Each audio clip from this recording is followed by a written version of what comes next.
नमस्कार प्रेक्षकांनो, घरोघरी मातीच्या चुली या मालिकेच्या आजच्या भागामध्ये आपण बघूया.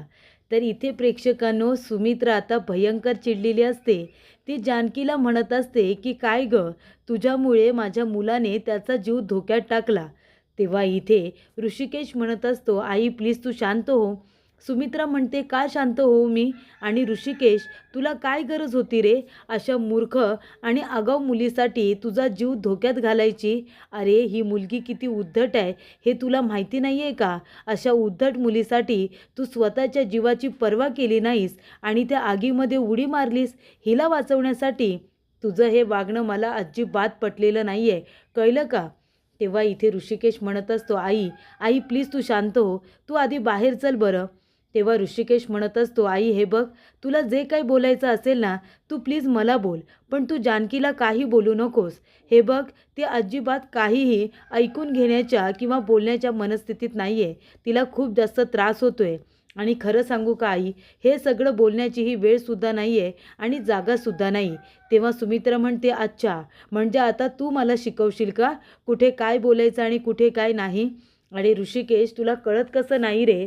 तुला साधं खरचटलं तरीसुद्धा माझा जीव कासावीस होतो रे, पण इथे तर तू स्वतःचा जीव धोक्यात टाकायला निघालास. तेव्हा इथे ऋषिकेश म्हणत असतो, आई हे बघ, अगं असं काही नाही आहे. तूच आम्हाला शिकवलेस ना, जर कुणाला मदतीची गरज असेल, जर कुणी संकटात असेल तर मदत करायची म्हणून. अगं तेच तर केलं ना मी, आणि आता तुला हे सगळं चुकीचं वाटतंय. तेव्हा सुमित्रा म्हणत असते, अरे मी तुला मदत करायला सांगितले, स्वतःचा जीव धोक्यात टाक, स्वतःला त्रास करून घे आणि दुसऱ्याची मदत कर, असं कुठे सांगितले मी तुला? तेव्हा ऋषिकेश म्हणत असतो, आई हे बघ, मला खरंच काही झालेलं नाही आहे, मी एकदम बरा आहे अगं. आणि हे बघ, तू आता काही बोलू नकोस. हे बघ, तू टेन्शन घेतल्यानंतर तू आजारी पडतेस, तू स्वतःला त्रास करून घेतेस. असं काही करू नकोस. हवं तर मी घरी येतो तुला भेटायला, तुझ्याशी बोलायला, पण आता तू जास्त चिडचिड करू नकोस प्लीज. अरे सारंग, तू समजाव ना आईला, जा ना आईला घरी घेऊन. अरे सौमित्र, तू तरी आईला सांग ना. हे बघ आई, मला काही झालेलं नाही आहे, तू प्लीज आता शांत हो आणि घरी चल बरं. तेव्हा सारंग म्हणतो, आई आता तू घरी चला, नाहीतर दादा आमच्यावरती रागवेल. आमच्यात भांडण झालेलं चालणार आहे का तुला? तेव्हा सुमित्रा म्हणते, कळतंय मला तुमच्या तिघांचं काय चाललंय ना, हे मला कळतंय. मला इथून घालवण्यासाठी हे नाटक करताय ना? ऋषिकेश, आता जाते मी, पण ह्या मुलीमुळे जर तुला काही झालं ना तर सोडणार नाही मी हिला, लक्षात ठेव. आणि त्यानंतर सुमित्रा गेलेली असते. तेव्हा मकरनने आता सगळं बोलणं ऐकून घेतलेलं असतं. मकरन म्हणतो, जानकी अगं हे सगळं काय आहे? ऋषिकेशची आई तुला इतकं बोलली आणि तू निमूटपणे सगळं काही ऐकून घेतलंस का? कशासाठी सगळं सहन करतेस तू आणि का तू इथे राहतेस? हे बघ जानकी, मला हे अजिबात आवडलेलं नाही आहे. तुला त्यांचं एवढं ऐकून घ्यायची काही गरज नाही आहे. तू आत्ताच्या आत्ता चल बरं इथून, चल आत्ताच्या आत्ता बाहेर पड. तेव्हा इथे जानकी म्हणत असते, मकरन प्लीज तू शांत हो. हे बघ, मी कुठेही जाण्याच्या किंवा येण्याच्या मनस्थितीत नाही आहे. मला आता आराम करू दे प्लीज, मी काही बोलू शकणार नाही आहे. तेव्हा इथे मकरन म्हणतो, जानकी अगं कधीतरी मला तुझी मदत करू देत ना, कधीतरी तुला उपयोगाला पडू देत. प्लीज तू चल माझ्याबरोबर. तुला एवढं सगळं ऐकून इथे राहायची खरंच काही गरज नाही आहे. तेव्हा जानकी म्हणते, मकरन प्लीज तू नको काळजी करू, तू जा बरं, मी ठीक आहे. खरंच मी कुठेही येणार नाही आहे. तेव्हा इथे मकरन निघून गेलेला असतो. तेव्हा इथे आता ऋषिकेश म्हणत असतो की जानकी खरंच सॉरी. हे बघ आई, जे काही बोलली, प्लीज तू तिच्या बोलण्याचा राग मानू नकोस. ती जे काही बोलली ते माझ्या काळजीपोटी बोलली. तेव्हा जानकी म्हणते, ऋषिकेश प्लीज, मला राग नाही आलाय. तुझी आई मला जे काही बोलली ते तुझ्या काळजीपोटी बोलली. आपला मुलगा संकटात सापडलाय हे कळल्यानंतर कुठल्याही आईला राग येणारच ना. पण तुझी आई जे काही बोलली ऋषिकेश, ते खरं आहे. तू मला वाचवण्यासाठी आगीमध्ये उडी मारली होतीस, तू स्वतःच्या जीवाची सुद्धा पर्वा नाही केलीस. तेव्हा ऋषिकेश म्हणतो, हो जानकी, कारण तू आगीमध्ये चक्कर येऊन पडली होतीस. मग मी काय तुला तिथेच ठेवणार होतो का? तेव्हा मी तुला तिथून वाचवलं, तर त्याच्यामध्ये चुकीचं काय केलं? तेव्हा इथे जानकी म्हणते, पण ऋषिकेश, तू तुझा जीव धोक्यात टाकून मला वाचवायला नको होतंस. तेव्हा ऋषिकेश म्हणतो, असं कसं? जर त्या जागी, तुझ्या जागी मी आगीमध्ये अडकलो असतो तर तू मला वाचवलं नसतंस का जानकी? तू वाचवलं असतंस ना मला? तेव्हा जानकी म्हणते, हो ऋषिकेश, मी तुला वाचवलं असतं. तेव्हा ऋषिकेश म्हणतो, मग तेच आपली ही जी काही मैत्री आहे ती आपण एकमेकांना मदत करण्यासाठी, एकमेकांच्या पाठीशी खंबीरपणे उभे राहण्यासाठी केली आहे ना. मग असं संकट आल्यानंतर आपण एकमेकांचा हात लगेच सोडायचा का? तेव्हा जानकी म्हणते, नाही ऋषिकेश, अजिबात नाही. तेव्हा ऋषिकेश म्हणतो की आता ही मैत्री अगदी शेवटपर्यंत मी टिकवणार जानकी. ही मैत्री आता मी कधीही तोडणार नाही आहे.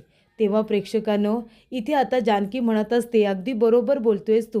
ही मैत्री आता कधीही तुटणार नाही. जेव्हा जेव्हा आपल्याला गरज पडेल तेव्हा तेव्हा एकमेकांची मदत करायची, असं इथे ऋषिकेशने ठरवलेलं असतं. आणि तेव्हा इथे मकरंद त्यांचं बोलणं ऐकत असतो. त्यानंतर प्रेक्षकांनो, इथे ऐश्वर्या म्हणत असते, काय चाललं या मॅकचं? हा आला असेल का तिकडून? हा मॅक पण ना विनाकारण माझ्यावरती इतका चिडला. आता जे काही झालं त्याच्यामध्ये माझी काय चुकी होती? मी तर फक्त मॅकला मदतच करत होते ना. तेवढ्यातच तिथे सयाजी विखे पाटील येतो आणि म्हणतो, पाणी द्या जरा. काय गं ऐशू, काय झालं? आणि तो तुझा मित्र कुठे आहे? आला नाही का आज? तेव्हा ऐश्वर्या म्हणते, कसला मित्र आणि कसलं काय? मला वाटतं ना कधी कधी डॅडा, की लोक मैत्रीसुद्धा स्वार्थासाठी करतात. नाहीतर त्यांना मैत्री वगैरे कशी निभवायची असते तेच काही कळत नाही. हा मॅक पण तसाच निघाला. तेव्हा सयाजी म्हणतो, का? पण आता काय झालं? तू तर त्याची चांगली मैत्रीण होतीस, त्याला मुलगी वगैरे सुद्धा शोधत होतीस ना तू. मग लगेच काय झालं? तेव्हा ऐश्वर्या म्हणत असते की डॅडा, मकरन माझ्यावरती चिडला. तेव्हा सयाजी म्हणतो, नक्की काय झालं? तेव्हा घडलेला सगळा प्रकार इथे आता ऐश्वर्याने सयाजी विखे पाटीलला सांगितलेला असतो की इथे त्या ऋषिकेशला मारण्याचा प्लॅन करण्यात आला होता. गोडाऊनला आग लावण्यात आली होती, पण त्या आगीमध्ये ती मुलगी सापडली आणि त्यानंतर मॅक माझ्यावरती चिडला. तेव्हा इथे आता सयाजी हसायला लागतो. तेव्हा ऐश्वर्या म्हणत असते, डॅडा तुम्ही हसताय? मॅक माझ्यावरती किती चिडला माहिती आहे? तो म्हणाला की हे सगळं तुझ्यामुळे झालं आहे. जर जानकीला काही झालं तर मी स्वतःला माफ करू शकणार नाहीच आहे, पण मी तुलासुद्धा माफ करणार नाही आहे ऐश्वर्या, ही गोष्ट लक्षात ठेव. आणि तो माझ्यावरती चिडून निघून गेला. तेव्हा सयाजी म्हणतो, जाऊ दे ना, गेला तर गेला, काय फरक पडतो? तेव्हा ऐश्वर्या म्हणते, डॅड हे काय बोलताय तुम्ही? अहो मी त्याच्याबरोबर बिझनेस करणार आहे. तेव्हा सयाजी म्हणतो, त्याने मदत केली नाही तर तुझा काही बिझनेस होणार नाही का? तुला मी हवा तेवढा मोठा बिझनेस टाकून देतो. तेव्हा ऐश्वर्या म्हणते, डॅडा बिझनेस असा नाही केला जात. तुम्हाला माहिती आहे का, मकरनचे कॉन्टॅक्ट्स खूपच जास्त हाय आहेत आणि त्याचा आपल्याला फायदा होणार आहे बिझनेसमध्ये, म्हणून मला त्याच्याबरोबर बिझनेस करायचा आहे.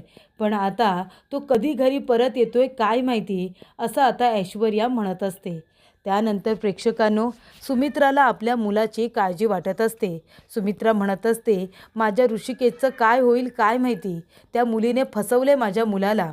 तेव्हा इथे आता सारंग म्हणत असतो, आई अगं तू नको काळजी करू, आपला दादा आहे ना, अगं तो सगळं काही व्यवस्थित सांभाळून घेईल, तू नको बरं काळजी करू.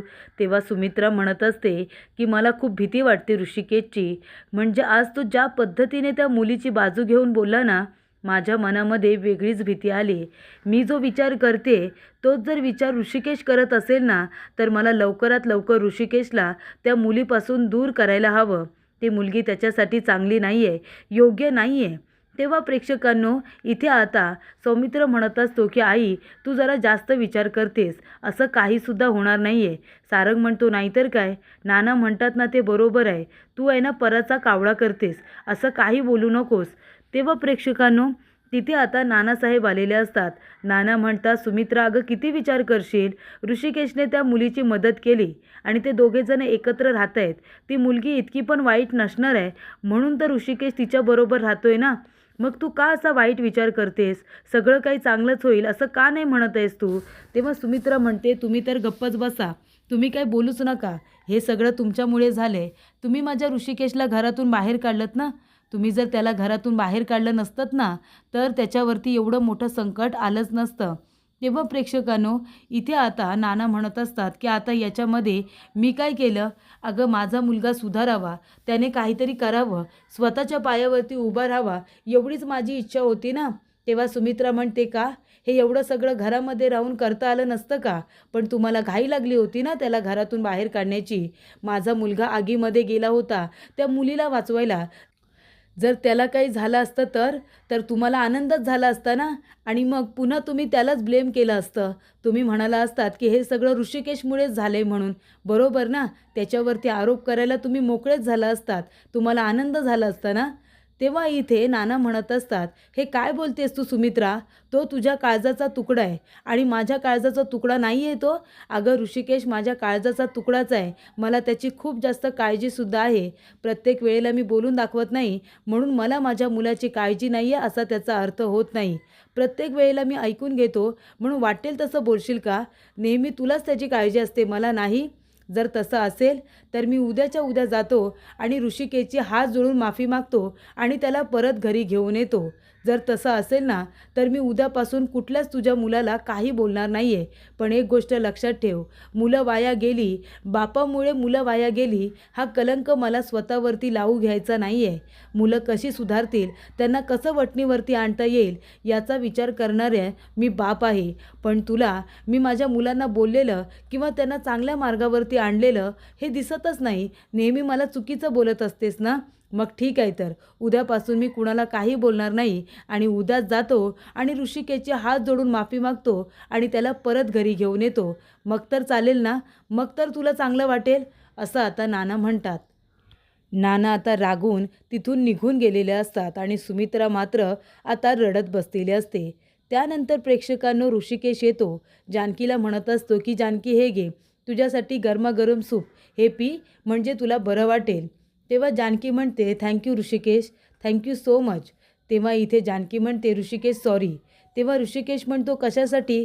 तेव्हा जानकी म्हणते, "नाही बघ ना, मीच रूल काढलेले आहेत की आपण दोघांनी मिळून घरातली सगळी कामं करायची. पण मीच रूल तोडते ना.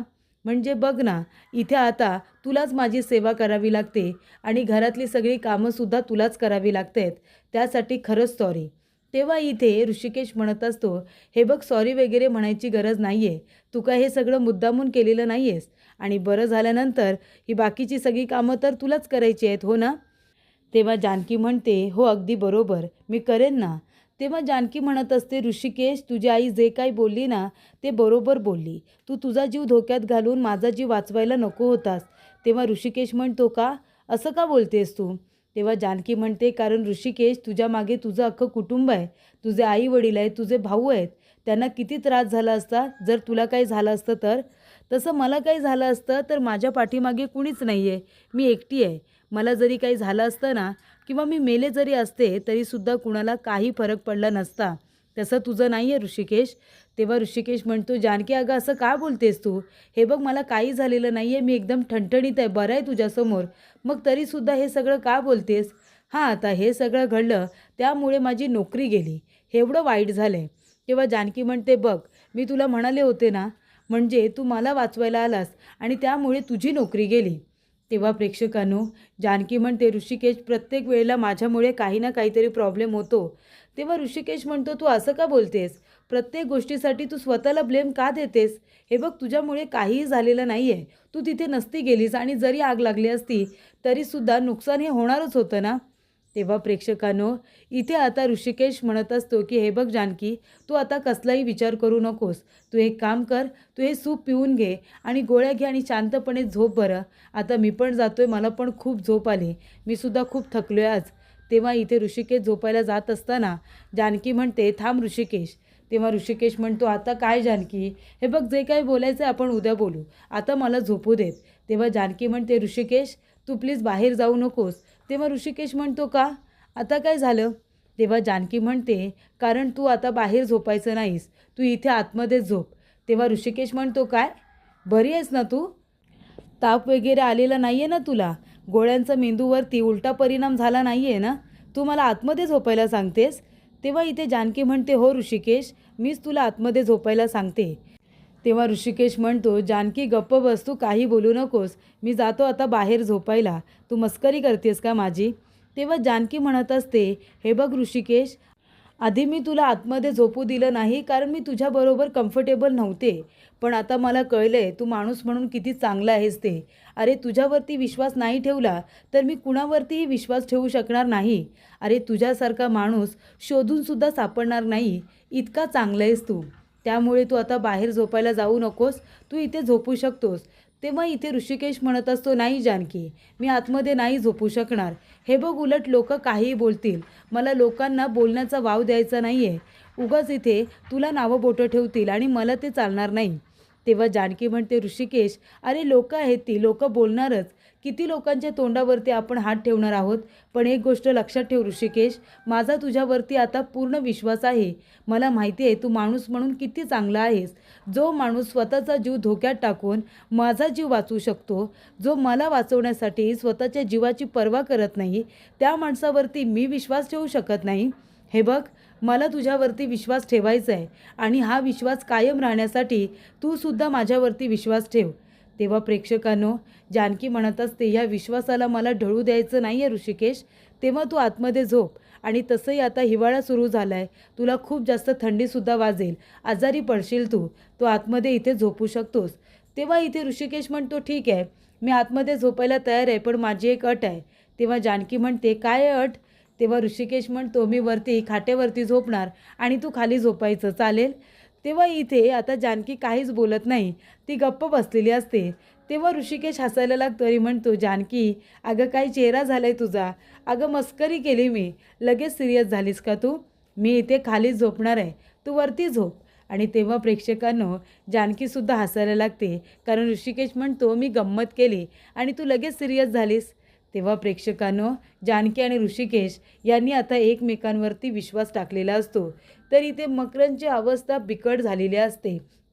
मकरन म्हणत असतो की जानकी, हे सगळं माझ्यामुळे झालं आहे ना, माझ्यामुळे तुला त्रास झाला, किती भाजलं आहे तुला, तुला किती लागलं आहे, हे सगळं माझ्यामुळे झालं, माझ्यामुळे तुला हा त्रास झालेला आहे.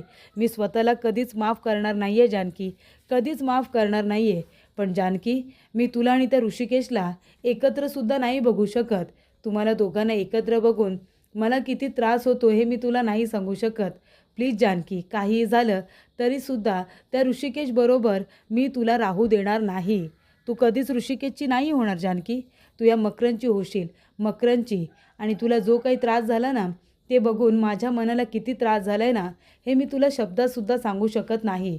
आणि तेव्हा प्रेक्षकांनो, मकरन आता आपल्या हातामध्ये ग्लास फोडतो आणि त्यालासुद्धा त्रास होतो. मकरन इथे खूप दारू प्यायलेला असतो, तो चक्कर येऊन आता खाली पडतो. त्यानंतर प्रेक्षकांनो, इथे जानकी आलेली असते. जानकी म्हणते, रश्मी, मी वेळेत आली आहे ना? आणि मकरन सर आले का गं? तर नाही, मकरन सर अजून आलेले नाही आहेत. मी सकाळपासून त्यांना खूप कॉल केले, पण त्यांनी एकसुद्धा कॉल रिसीव केलेला नाही आहे. काय माहिती, बिझी असतील. तेव्हा इथे आता रश्मी म्हणत असते, आणि तू कशी आहेस जानकी, तुला लागलं असं कळलं मला. तेव्हा इथे जानकी म्हणते, तूच मकरन सरांना सांगितलंस ना?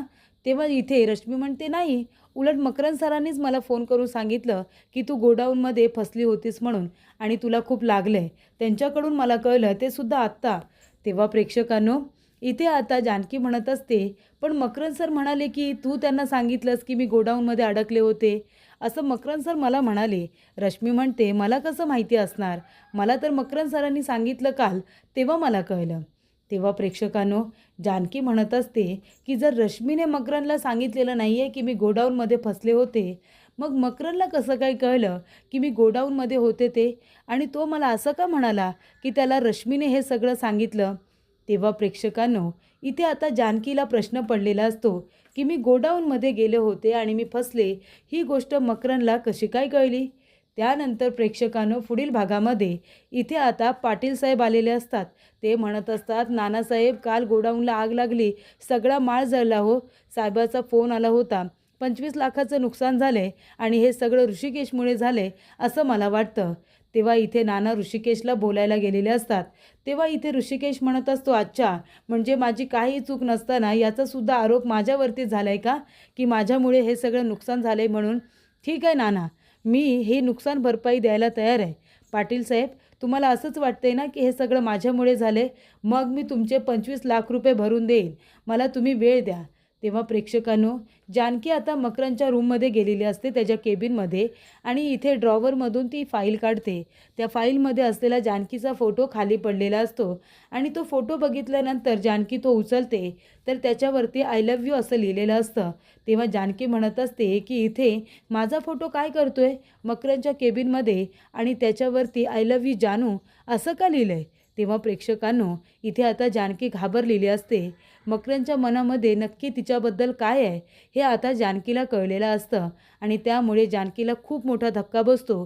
ती टेन्शनमध्ये आलेली असते.